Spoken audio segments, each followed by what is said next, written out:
Assembly Member Kurten, raise the tone. Oh, I don't know about if I can do that. Go on, try. Come on, just raise the tone.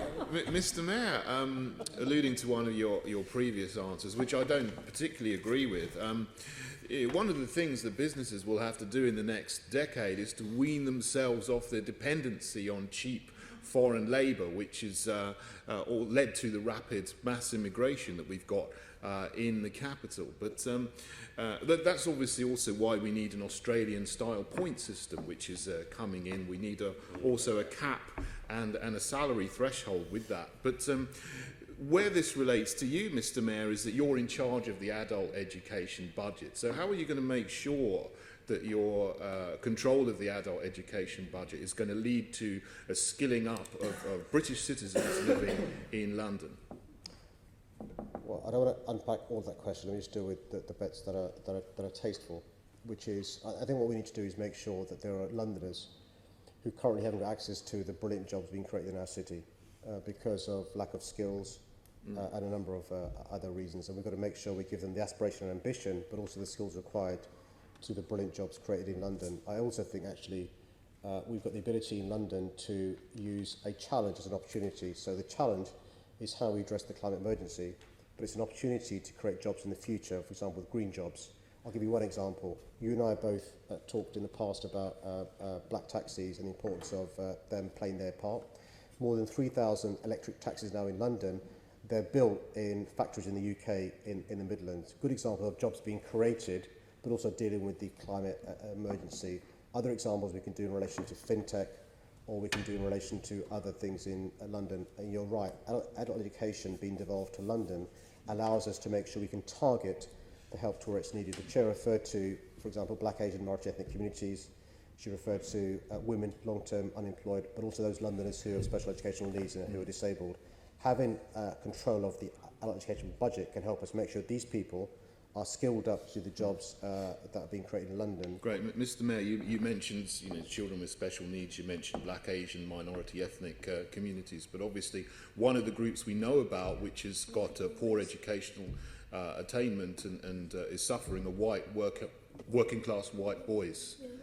What are you specifically going to do for that group of people who really need investment because they've lagged behind in terms of educational opportunities? Well, your first question was about adult education, and you've now pivoted towards boys. I'll go to boys if you want. And so I'm not in charge of the education budget in relation to primary schools and secondary schools. But you're right to highlight that there are too many Londoners, white working class boys, who aren't fulfilling their potential. It's really important those primary schools, particularly in those parts of London which are deprived, have good teachers. One of the concerns we've got is the issue of the difficulties schools in London have to recruit teachers because of the high cost of living and other challenges in London. So I've worked with schools to help them recruit teachers in London. Member McCartney's done lots of work in relation to making sure we recruit and retain, but also get good head teachers as well. But you're right, schools should be the ladder by which children from ordinary backgrounds, white working class, can have their potential fulfilled. When you look at the GCSE results of white working class boys, not good enough. You look at those white working class boys who go to university, not good enough.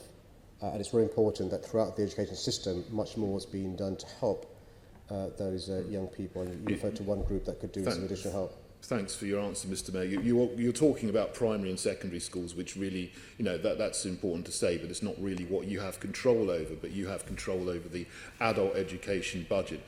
I mean, how much, as in percentage terms, are you going to spend of that to fund apprenticeships, particularly higher and degree level apprenticeships, which will give people a real leg up and skill them up to do the jobs that need to be done in London?